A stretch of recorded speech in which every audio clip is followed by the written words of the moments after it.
तो बच्चों आज हम लोग पढ़ेंगे सिमिलरिटी, समरूपता।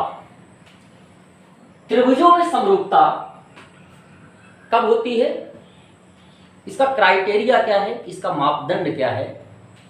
तो दो त्रिभुज समरूप होते हैं यदि इन दो त्रिभुजों में सभी संगत कोण बराबर हों।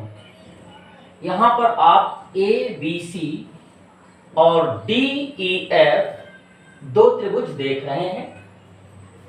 तो इसका क्राइटेरिया, इन दोनों त्रिभुजों के सिमिलर होने का जो क्राइटेरिया है वो ये है कि इन दोनों त्रिभुजों में, इन दोनों ट्राइंगल्स में करेस्पॉन्डिंग एंगल इक्वल हो, यानी ए डी के इक्वल, बी ई के इक्वल, सी एफ के इक्वल हो। पहला मापदंड, पहला क्राइटेरिया ये है। और दूसरा क्राइटेरिया ये है कि इनकी करेस्पॉन्डिंग साइड्स जो हैं उनका रेशियो वो इक्वल हो, यानी A B upon D E equal B C upon E F equal A C upon D F. ये इन्हीं दो त्रिभुजों, इन्हीं दो ट्राइंगल्स के सिमिलर होने का क्राइटेरिया है, सिमिलर होने का मापदंड है। तो अब हम इसके बाद पढ़ेंगे triple A similarity, angle angle angle similarity. तो इस थ्योरम को पढ़ने के पहले आप लोग मेरे चैनल को सब्सक्राइब करें, लाइक करें, बेल आइकन दबाएं, जिससे आपको नोटिफिकेशन प्राप्त होते रहें।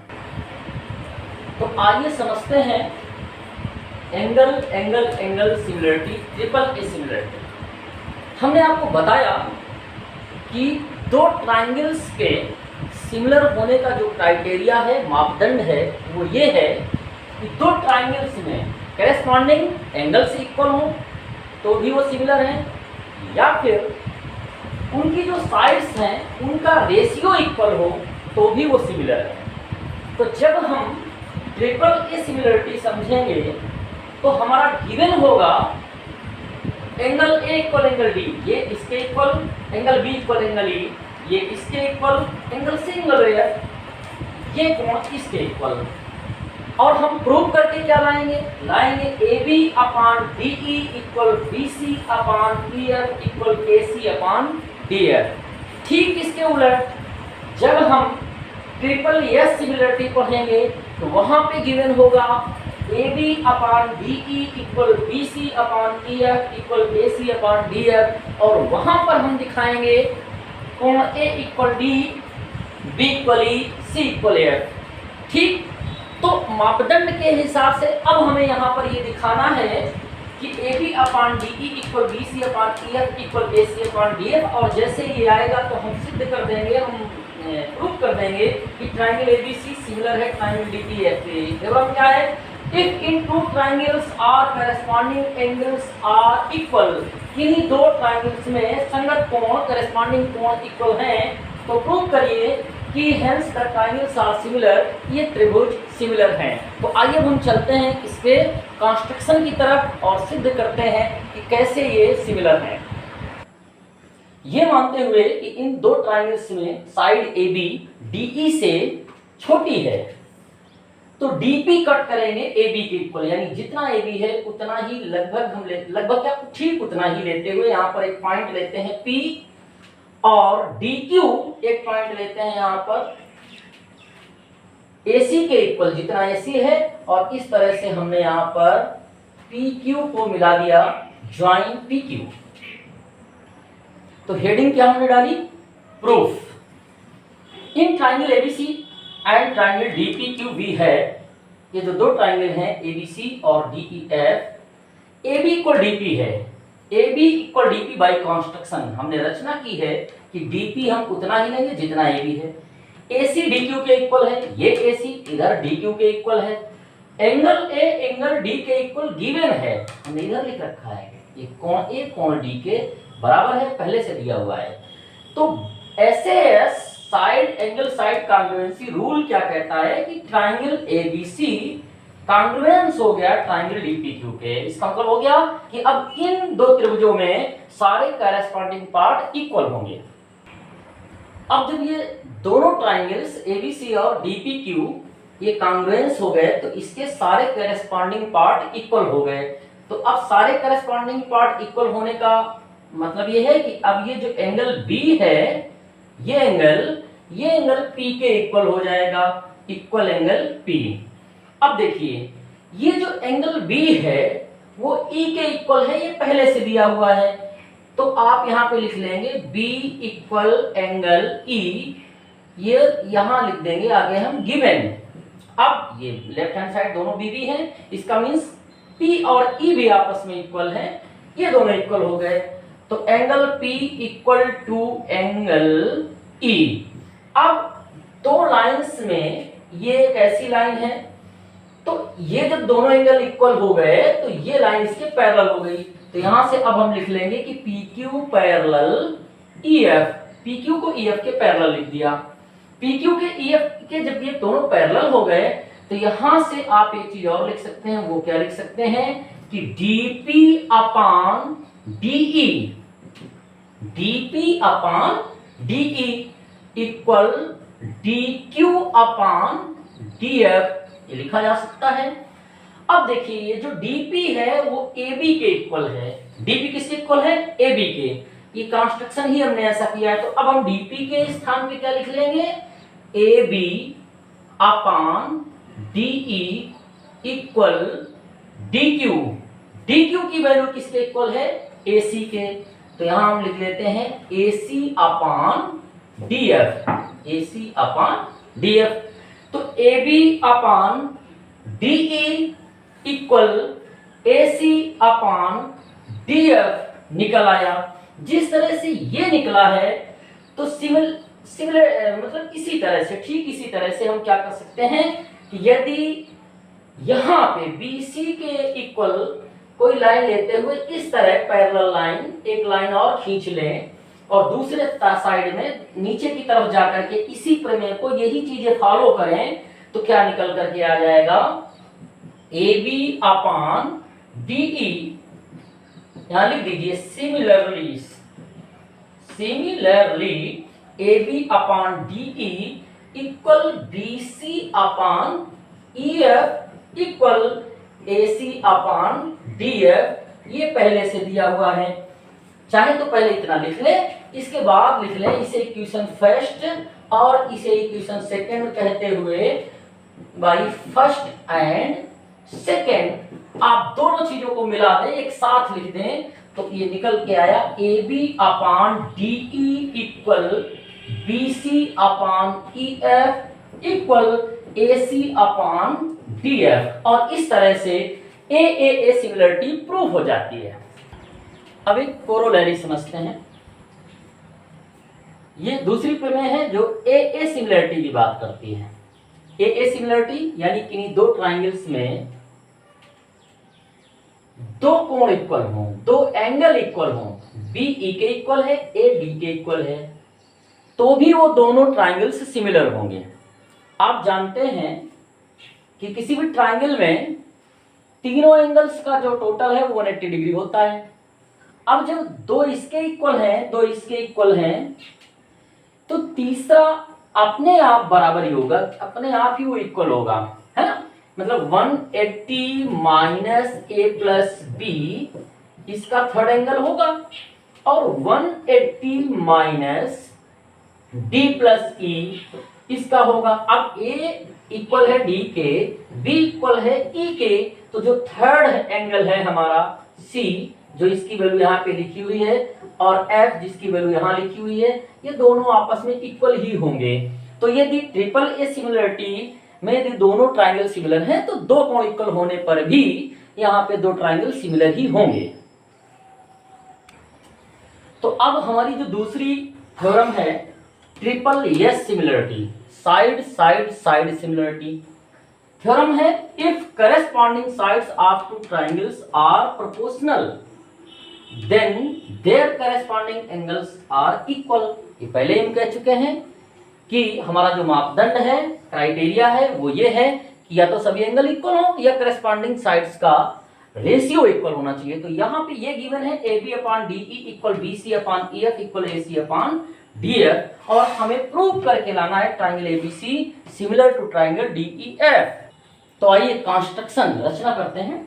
Late us take ABC and DEF such that, ये दो ट्राइंगल्स इस प्रकार हैं, such that AB upon DE equal BC upon EF equal AC upon DF less than 1, means AB side छोटी है और DE बड़ी है, BC छोटी है, EF बड़ी है। कट DP इक्वल AB, तो क्या कट किया हमने, DP इक्वल AB, यहां से DP AB के इक्वल लिया और AC के इक्वल DQ लिया, ज्वाइन PQ, और PQ को हमने मिला दिया, और अब हेडिंग डालेंगे प्रूफ। आइए अब आगे समझते हैं इसे।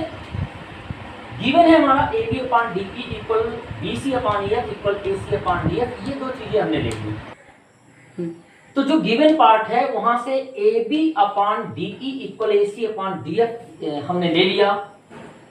कंस्ट्रक्शन से AB और DP इक्वल है तो AB के स्थान पे DP लिख दिया, AC DQ के इक्वल है तो AC के स्थान पे DQ लिख दिया। अब इस फिगर में आ जाते हैं, DP upon DE DQ upon DF, यदि इसे देखें तो कन्वर्स ऑफ थेल्स थ्योरम ये कहती है कि यदि ऐसा है कि ये और ये रेशियो, ये और ये रेशियो इक्वल है तो PQ EF के पैरेलल होगी, तो हमने यहाँ PQ EF के पैरेलल लिख लिया।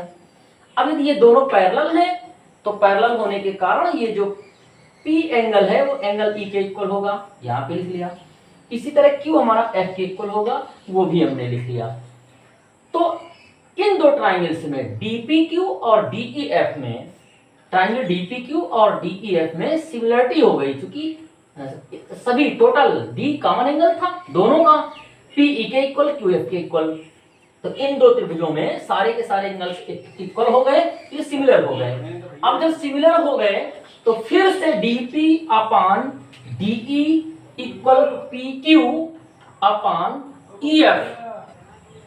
तो अब जब DPQ और DEF ये दो ट्राइंगल सिमिलर हो गए तो DP और बड़े वाले ट्राइंगल की side DE, DP upon DE, PQ upon EF, PQ upon EF, DQ upon DF, DQ upon DF, ये तीनों रेशियो इक्वल हो जाएंगे, ये साइड प्रोपोर्शनल हो जाएंगे।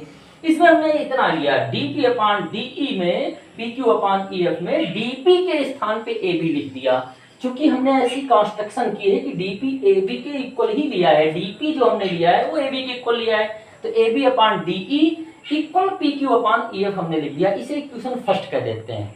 बट AB अपॉन DE की वैल्यू BC अपॉन EF के इक्वल है, ये दिया हुआ है, गिवन है, उसे ले लिया, इक्वेशन सेकंड हो गई।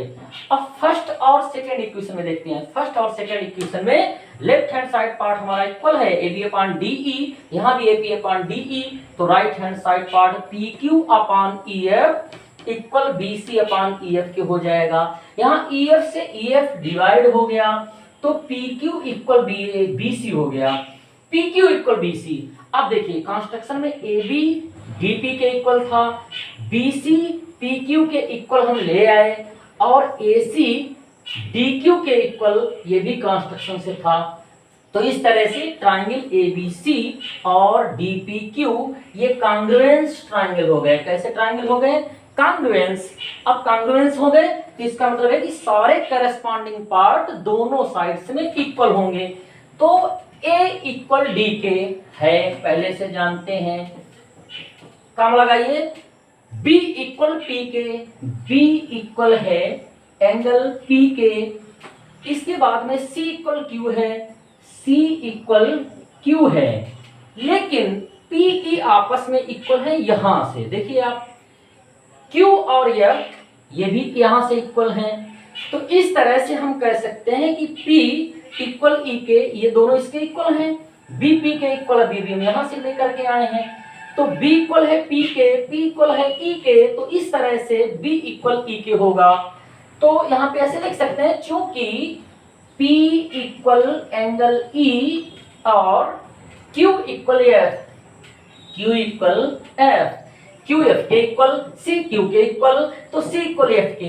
तो दोनों ट्राइंगल्स में हमने प्रूव कर दिया कि एंगल ए इक्वल है डी के, बी इक्वल है ई के, बी इक्वल हो गया ई के, ठीक, और सी इक्वल हो गया, एंगल सी इक्वल हो गया एंगल एफ के। इस तरह से हमने ये देखा कि जो दो ट्राइंगल्स हम लेकर के चले थे, triangle ABC and triangle DEF, इसमें आर्स एंगल्स आर इक्वल हमने प्रूव कर दिए हैं। सारे एंगल्स जब इक्वल हो गए हैं तो दोनों ट्राइंगल्स यानी एबीसी और डीईएफ सिमिलर हो गए, सिमिलरिटी प्रूव हो गई। अब सिमिलरिटी में हमारी जो लास्ट थ्योरम है आज की, SAS similarity, side angle side similarity. If one angle of a triangle is equal, दो ट्राइंगल्स में एक एंगल इक्वल है यानी angle A equal angle D, A D के इक्वल है, of the other triangle and the sides included this angle are proportional, और इस angle को बनाने वाली जो साइड है यानी ए बी और ए सी, इधर डी ई और डी एफ, तो इनका जो रेशियो है वो इक्वल है, साइड्स प्रोपोर्शनल है, A B upon D E equal A C upon D F. ये मेरा गिवन पार्ट है, यानी एंगल ए इक्वल डी, ये दोनों बराबर हैं, और A B upon A C की value D E upon D F के इक्वल है, और हमें प्रूव करके लाना है triangle ABC similar triangle DEF. तो इन दो ट्राइंगल्स में क्या गिवन है, एंगल ए डी के इक्वल है, पहले से दिया हुआ है, और A B upon D, A B upon D E equal है A C upon D F के, A C upon D F के। हम ऐसा मान के चलते हैं कि A B upon D equal A C upon D F less than 1 है, मीन्स ये ट्राइंगल हमारा छोटा है और ये ट्राइंगल बड़ा है, ए बी साइड डी से छोटी है। तो cut D P equal A B, हमने डी पी इतना लिया जितना ए बी है, और डी क्यू उतना ही लिया जितना ए सी है, फिर ज्वाइन पी क्यू को मिला दिया। इतना कर लेने के बाद प्रूफ हेडिंग डालेंगे और उसमें देखेंगे in triangle ABC and triangle DPQ, ABC triangle और डीपीक्यू ट्राइंगल में AB इक्वल डीपी, ऐसी हमने कंस्ट्रक्शन की है, रचना की है कि AB की वैल्यू DP के इक्वल है, angle A equal angle D, कोण AD के इक्वल गिवन है, AC इक्वल DQ, AC और DQ इक्वल है, AC और DQ इक्वल है, ये भी हमारा कंस्ट्रक्शन से है। तो एसएएस कांग्रुएंसी रूल क्या कहता है कि side side angle angle side side, यदि ये तीन चीजें इक्वल हैं तो दोनों ट्राइंगल्स कांग्रुएंस होते हैं, यानी करस्पॉन्डिंग पार्ट सभी इक्वल होते हैं। तो इस तरह से अब हम कह सकते हैं कि ये जो एंगल बी है ये पी के इक्वल होगा, एंगल सी हमारा एंगल क्यू के इक्वल होगा।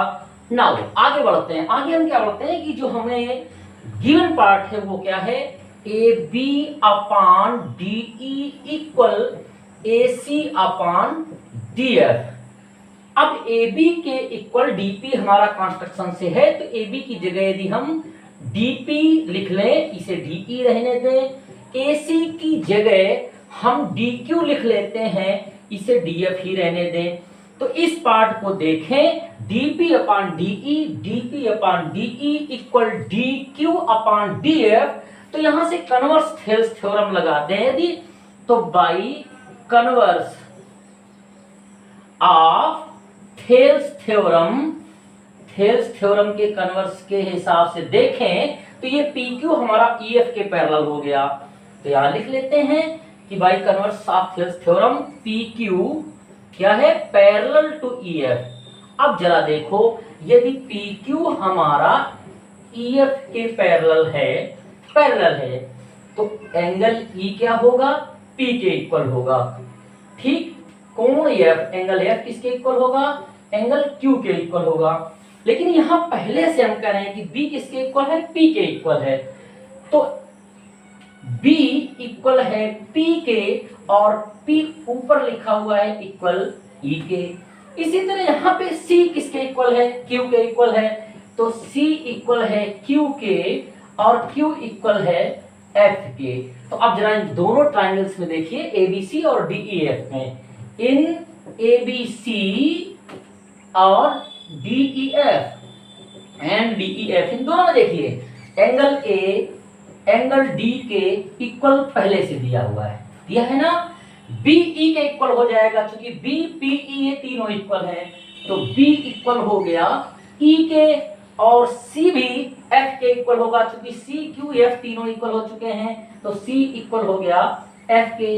यही हमारी क्राइटेरिया था, यही हमारा क्राइटेरिया था, यही हमारा मापदंड था कि यदि तीनों एंगल इक्वल हो जाए दो ट्राइंगल्स में तो भी वो सिमिलर होते हैं, साइड्स करेस्पॉन्डिंग साइड्स प्रोपोर्शनल हो तो भी वो सिमिलर होते हैं। तो हमने तीनों एंगल यहाँ पर इक्वल दिखाया। तो इस तरह से ऐसे सिमिलरिटी भी यहाँ से प्रूव हो जाती है।